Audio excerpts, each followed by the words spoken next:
देश में इस समय सबसे अधिक चर्चा का विषय क्या है? देश में सबसे अधिक चर्चा का विषय वक्फ संशोधन विधेयक है, जिसको लेकर बड़ी बड़ी बातें हो रही थी बातें कि हम पूरे देश को जाम कर देंगे। मुस्लिम पक्षकार जंतर मंतर पर आते हैं, सरकार को धमकी देते हैं और कहते हैं दूसरा शाहीन बाग बना देंगे। उत्तर प्रदेश के अंदर भी राजनीतिक पार्टियां भारतीय जनता पार्टी पर वक्फ बोर्ड को लेकर हमलावर रही है। अखिलेश यादव से लेकर के कांग्रेस पार्टी के नेता देश में हंगामा मचा के रखे हुए हैं। आरजेडी से लेकर के तृणमूल कांग्रेस, आम आदमी पार्टी जैसे कई पार्टियों के बड़े नेताओं ने बड़े बड़े दावे किए थे कि वक्फ संशोधन विधेयक अगर आता है तो सरकार गिर जाएगी।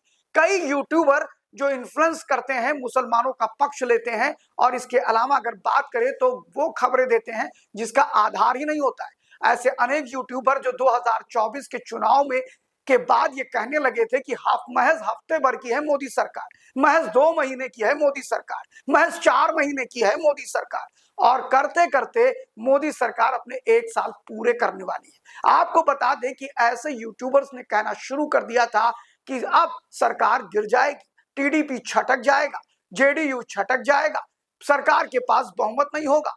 इन सारी बातों का हम विश्लेषण करेंगे कि क्या वास्तव में विपक्ष वक्फ संशोधन विधेयक को रोकने के लिए गंभीर था, संजीदा था? क्या वास्तव में विपक्ष में बैठे हुए सारे नेता इस संशोधन को लेकर के कि सदन में पारित ना हो पाए, इसको लेकर के बहुत आक्रामक थे, बहुत अच्छी रणनीति के साथ आए थे?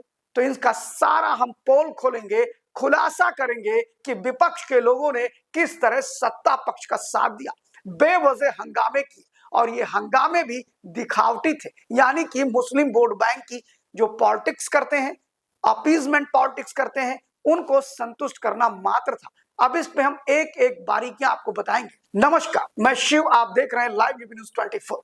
शुरुआत करते हैं लोकसभा से। लोकसभा में भी आपने देखा कि किस तरह विपक्ष के लोग बिल्कुल शांत स्वभाव से बैठे रहे। लोकसभा में और राज्यसभा दोनों जगह पर अगर हम कार्रवाई की बात करें तो लगभग 20 घंटे वक्फ संशोधन विधेयक पर जमकर बहस हुई। लोगों ने अपनी अपनी बात रखी। सत्ता पक्ष जहां आक्रामक तरीके से टेक्निकल मुद्दों के साथ अपनी बातों को रख रहा था, अल्पसंख्यक मंत्री किरण रिजिजू एक एक बातों की सफाई दे रहे थे।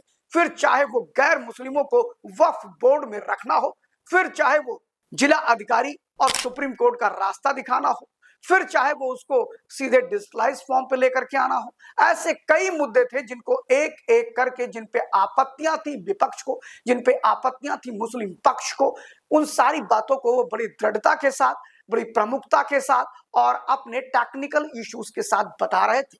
वहीं पर अगर हम विपक्ष की बात करें तो विपक्ष इधर उधर की बातें करता था और मतलब की बातें नहीं करता था। आपको ध्यान होगा 2024 के चुनाव के बाद, लोकसभा चुनाव के बाद, जिस तरह पक्ष के खिलाफ विपक्ष ने हंगामा बोल रखा था, लोकसभा और राज्यसभा तक उनका जो जोश था वो हाई था, जम करके हाई था। जैसे लगता था कि चुनाव नरेंद्र मोदी और एनडीए गठबंधन न जीत करके विपक्ष के गठबंधन जीत करके आए, ऐसा माहौल दिखाई पड़ता था। लेकिन वक्फ संशोधन विधेयक पे विपक्ष हताश दिखाई पड़ा, निराश दिखाई पड़ा, इधर उधर की बातें करता दिखाई पड़ा। इसके पीछे 2-3 कारण है। आपको बता दें कि अगर हम लोकसभा की बात करें तो लोकसभा में आपने देखा होगा कि किस तरह अखिलेश यादव जी इधर उधर की बात करते रहे, कोई भी टेक्निकल मामले पर नहीं आया। आखिर वक्फ संशोधन विधेयक क्यों नहीं होना चाहिए ये कोई नहीं बता पा रहा। इसमें जो प्रावधान किए गए हैं वो गलत है कि सही है, उधर भी वो नहीं जा रहे हैं। मतलब मुतव्विल को ऑडिट कराना होगा, मतलब रिकॉर्ड को दिखाना होगा, मतलब डीएम अब इसकी कार्रवाई करेगा, मतलब अब जो कमेटी बनेगी वक्फ बोर्ड की उसमें 2 गैर होंगे, पसमानदा मुसलमान होंगे। इन टेक्निकल इश्यूज पर विपक्ष बातें कम कर रहा था। विपक्ष के चाहे वो गौरव गोगोई हो, वह भी बातें करते रहे, ये मुसलमानों पर हमला है, ये संविधान पर हमला है, ये एक तरह से देश की संविधान के विरुद्ध है। बड़ी अजीब बात है, 13 में आया था, 2013 में तो संविधान के विरुद्ध नहीं था। 1995 में आपने इसको मोर पावर दे दिया कि आदमी किसी भी जिलाधिकारी तक इसकी शिकायत नहीं कर सकता कि मेरी जमीन पे क्लेम कर रहे हैं, तो वो संविधान के विरुद्ध नहीं था। जबकि भारत के संविधान में अनुच्छेद 14, अनुच्छेद 15, अनुच्छेद 16, अनुच्छेद 21 में ऐसे कई स्वतंत्रता लोगों को दी गई हैं जो इसके खिलाफ जाने के लिए उन्हें छूट दी गई है कि वो जाके अपनी बातों को सुप्रीम कोर्ट, हाई कोर्ट, निचली कोर्ट और डीएम को अपना प्रत्यावेदन दे सके। फिर बात आती है कि चाहे वो गौरव गोगोई, उन्होंने भी टेक्निकल इश्यूज पर बात करना वाजिब नहीं समझा। फिर चाहे बात हम करते हैं राहुल गांधी, जो अक्सर हंगामा करते रहते हैं, प्रभावशाली भाषण उनका होता है, कभी कभी उनका भाषण विवाद का भी विषय हो जाता है। ऐसे में राहुल गांधी भी मौन रहे, गौरव गोगोई ने इस मामले को आगे बढ़ाया। फिर अखिलेश यादव की बात करते हैं, अखिलेश यादव ने भी इधर उधर की बातें करी। उन्होंने तो वक्फ बिल पर 30 सेकंड भी चर्चा नहीं करी। सबसे बड़ी बात, समाजवादी पार्टी जो मुसलमानों का थोक वोट पाती है, उसने मुसलमानों के संदर्भ में लाए गए इस बिल को लेकर के, जहां पर भारतीय जनता पार्टी ये समझाने का प्रयास कर रही है कि इस बिल के बाद गरीब मुसलमान, तलाकशुदा मुस्लिम महिलाएं, बेवा महिलाएं, इनके हम जीवन स्तर को सुधार देंगे, रेवेन्यू बढ़ा देंगे। वहीं पर अखिलेश यादव ने बिल पर बात करना इतना भी मुनासिब नहीं समझा और उन्होंने कहां से बात शुरू की? नोटबंदी, फिर बात शुरू की पीडीए, फिर बात शुरू की बेरोजगारी, फिर बात शुरू की किसानों का दोगुना कब होगा। यानी वो सब बातें, जो बातें वो पहले भी कहते रहे, 17 के चुनाव में भी कहते रहे, 22 के चुनाव में भी कहते रहे, 19 के चुनाव में भी कहते रहे, 24 के चुनाव में भी कहते रहे, अभी भी वो पीडीए और इन्हीं सब बातों पे घूम घूम के रहते हैं। यानी वक्फ बिल पर समाजवादी पार्टी, जिसको थोक वोट मिलता है मुस्लिमों का, वह भी उस पर बात नहीं करना चाहती थी। फिर और पार्टियों की अगर हम बात करें विपक्ष की, तो वो भी नहीं कर पाई। और मजे की बात कि जितनी भी विपक्षी पार्टियां थी, उनमें जो उनके मुस्लिम चेहरे थे वो काफी आक्रामक दिखाई पड़े। फिर चाहे समाजवादी पार्टी की इकरा हसन की बात करें, जियाउर रहमान की बात करें, कांग्रेस के इमरान प्रतापगढ़ी की बात करें, इमरान मसूद की बात करें, उन लोगों ने तगड़ा प्रहार किया और सरकार को कटघरे में खड़ा रखा। लेकिन फिर वही बात है कि उन लोगों ने मूल विषयों की बात नहीं करी। सरकार के दमदार तर्क के आगे वो सटीक तर्क भी नहीं दे पा रहे थे। और आपको बता दें कि राज्यसभा की स्थिति तो बिल्कुल अजीबोगरीब थी। वहां पर तो विपक्ष की कई कुर्सियां खाली थी। सरकार ने राज्यसभा में उसके पास बहुमत के लिए 119 वोट चाहिए और उससे ज्यादा वोट राज्यसभा में सरकार लेकर के आ गई, 128 वोट पा गई। ये बड़ी बात है कि जिस तरह राज्यसभा में कांग्रेस पार्टी अन्य पार्टियों के होने के बावजूद भारतीय जनता पार्टी ने राज्यसभा में रौंद के धर दिया विपक्ष को। तो क्या ये विपक्ष रौंदने के लिए बैठा था या उसको पहले से पता था? सच्चाई तो यह है कि समाजवादी पार्टी के नेता अखिलेश यादव ने कहा कि हम वक्फ संशोधन विधेयक के विरोध में वोट करेंगे। उन्हें भी पता था कि यह बिल पास हो जाना है और कोई भी मन से, किसी भी राजनीतिक पार्टी के प्रमुख ये नहीं चाहते थे कि यह बिल पास ना हो।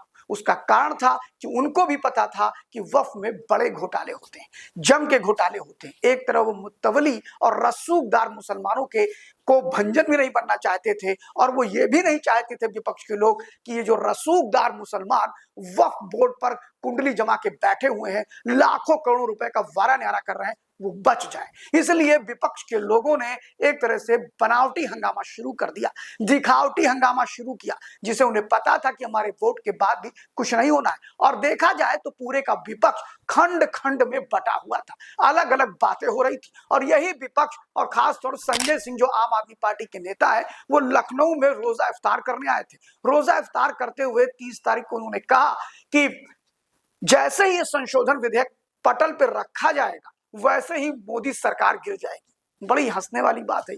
जो मुंह में आए बक दो, जैसा मन हो वैसा बक दो। आप संजय सिंह बताएंगे कि सरकार क्यों नहीं गिरी, अगर उनके पास ये ऑथेंटिक इंफॉर्मेशन थी।